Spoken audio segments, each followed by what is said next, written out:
அனைவருக்கும் வணக்கம். இது கன்னியாகுமரி சட்டமன்ற தொகுதி நாம் தமிழர் கட்சி. தெற்கிலிருந்துதான் அறிவொளி வீசி வடக்கு வரை பாய்ந்து சென்றிருக்கிறது. மொழி, கலை, இலக்கியம், பண்பாடு, நாகரிகம் எல்லாவற்றிற்குமே தமிழர் நிலம்தான் முதல் மூத்த ஆதாரம். கன்னடம், மலையாளம், துளுவம், தெலுங்கு இது போன்ற அனைத்து மொழிகளுமே தமிழில் இருந்துதான் வளர்ந்திருக்கின்றன என்பது அறிஞர்களின் கூற்று. அந்த வழியிலே சில சான்றுகளை இங்கே கூற கடமைப்பட்டுள்ளோம்.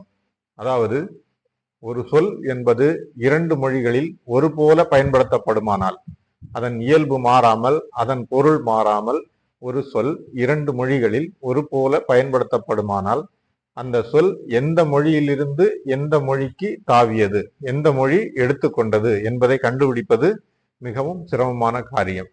ஆனால் மூன்று மொழிக்காரர்கள்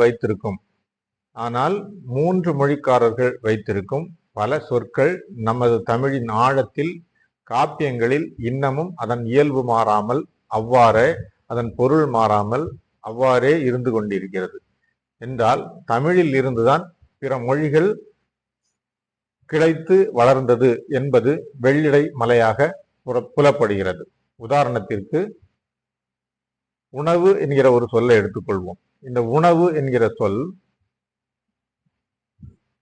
மலையாளத்தில் ஊணு என்று அழைக்கப்படுகிறது.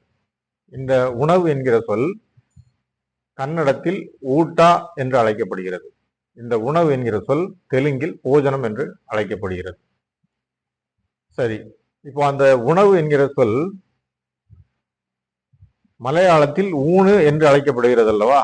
அந்த ஊணு என்கிற சொல் தமிழில் இருக்கிறதா என்றால், தமிழில் ஆழத்தில், அதுவும் காப்பிய காலங்கள் தொட்டு அந்த ஊணு என்கிற சொல் அதே பொருள் தருமாறு, அதாவது உணவு என்கிற பொருள் தரக்கூடிய அளவில் இன்றளவும் இருந்து கொண்டிருக்கிறது என்றால், நமது தமிழில் இருந்துதான் இந்த சொல் வடக்கு நோக்கி பயணப்பட்டு மலையாள நாட்டிலே இருந்து கொண்டிருக்கிறது என்பது அது புலப்படுகிறது. அதுபோல ஊட்டா என்கிற சொல் நம்மிடையே இருக்கிறதா என்று கேட்டால் இருக்கிறது. ஊட்டா என்கிற கன்னடத்து சொல் நம்மிடையே இருக்கிறது. ஊட்டச்சத்து என்கிற நாம் சொல்லக்கூடிய ஊட்டச்சத்து என்கிற வார்த்தை இருக்கிறது அல்லவா? ஊட்டச்சத்து எவ்வாறு கிடைக்கிறது? போஷாக்கான உணவுகளை உட்கொண்டால் ஊட்டச்சத்து கிடைக்கிறது. அந்த ஊட்டம் என்கிற அந்த சொல்லை மட்டும் அவர்கள் எடுத்து வைத்துக்கொண்டு அது உணவு என்கிற பெயரிலே இன்னமும் பயன்படுத்தி கொண்டிருக்கிறார்கள் என்று பார்க்கும்போது, இதுவும் தமிழில் இருந்துதான் சென்றிருக்கிறது. போஜனம் என்கிற சொல் எல்லாருக்குமே தெரியும். இன்றளவும் போஜனம் என்கிற வார்த்தை தமிழில் ஒரு உணவைத்தான் குறிக்கும். இவ்வாறு ஒரே பொருள் தரும் பல சொற்கள் தமிழில் அதன் ஆழத்தில் காப்பிய காலங்கள் தொட்டு இன்றளவும் நம்மிடையே இருந்து கொண்டிருக்கிறது. ஆனால் அதை பல மொழிக்காரர்கள் எடுத்து வைத்துக் கொண்டிருக்கின்றார்கள். எடுத்து வைத்து அவர்கள் வளர்ந்து கொண்டிருக்கிறார்கள் என்றால், நமது தமிழ் இங்கிருந்து வடக்கு நோக்கி விரிந்து பரவி சென்றிருக்கிறது என்பதுதான் மிகவும் நிதர்சனமான உண்மை. முக்கியமான ஒரு சான்று நஞ்சுண்டேஸ்வரா என்கிற சொல்.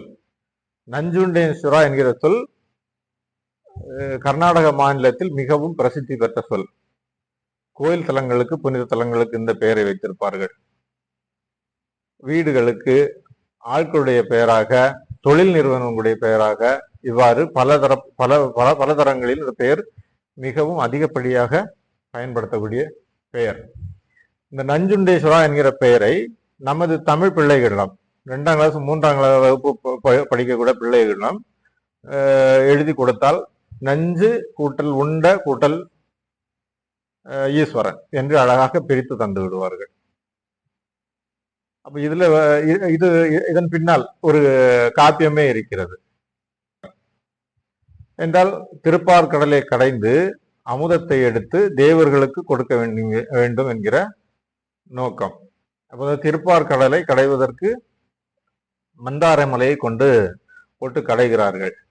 வாசுகி பாம்பை கயிறாக போட்டு ஒரு புறம் தேவர்கள், மறுபுறம் அசுரர்கள் அந்த மலையை வைத்து திருப்பார்கடலை கடைகிறார்கள். அப்போ அந்த திருப்பார்கடலில் இருந்து வெளியே வரக்கூடிய அமுதம், அந்த அமுதம் வெளிவரும் நேரம் வாசுகி பாம்பின் வாயில் இருக்கக்கூடிய நஞ்சு கக்கக்கூடிய அளவில் வந்து விடுகிறது. அப்போ ஈசன் பார்க்கிறாரு, ஓடி சென்று அந்த நஞ்சை தன் கையால் ஏந்தி கொள்கிறார். நஞ்சை விட்டா அந்த அமுதம் முழுவதும் நஞ்சாய் போகும். எனவே நஞ்சை தன் கைகளில் ஏந்தி கொள்கிறார். இனி அந்த நஞ்சை எங்கும் வைக்க முடியாது.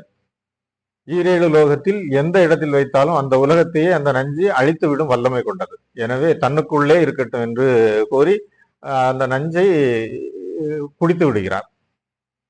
அப்போ அம்மா பார்வதி அம்மா அதை பார்க்குறாங்க, ஓடி போய் ஈசனுடைய கழுத்தை பற்றி கொள்கிறார்கள். ஏனென்றால் ஈசனுக்கு ஏதாவது கேடு நிகழ்ந்து விடக்கூடாது என்பதற்காக அந்த கழுத்தை பற்றி கொள்கிறார்கள். கழுத்தை பிடித்து இவ்விஷம் கீழே இறங்காமல், நஞ்சு கீழே இறங்காமல் தலையிலே தங்கி விடுகிறது. தலையும் கழுத்து பகுதியும் நீல நிறமாக மாறிவிடுகிறது. நீலகண்டன் என்ற ஒரு பெயர் எடுக்கிறார். இதை எதற்காக கூறுகிறோம் என்றால், நஞ்சுண்டேஸ்வரா என்கிற பெயர் பக்கத்து மாநிலத்தில் மிகவும் பிரசித்தி பெற்றதாக இருக்கிறது. அதன் பின்னால் அதை பிரித்து பொருள் தரக்கூடிய எல்லாமே, அதன் பின்னால் ஒரு காப்பியம் இருக்கிறது, எல்லாமே நமது மாநிலத்தில், நமது தமிழில் இருக்கிறது என்று பார்க்கும்போது, மொழி மட்டுமல்ல, இறையும் நாகரிகமும் எங்கிருந்துதான் வடக்கு நோக்கி பயணப்பட்டு இருக்கிறது என்பது நமக்கு புலப்படுகிறது. எனவே இந்தியா என்கிற நிலப்பரப்பு முழுவதும் பரவி இருப்பது தமிழை தாய்மொழியாக கொண்ட நாகர்கள்தான் என்கிற கூற்று உண்மையிலும் உண்மையாகிறது. தமிழின் பெருமையும் மாண்பும் காத்து நிற்க, தமிழின் பெருமையும் மாண்பும் காத்திட நாம் தமிழர் கட்சி வாக்களியுங்கள். நன்றி. நாம் தமிழர்.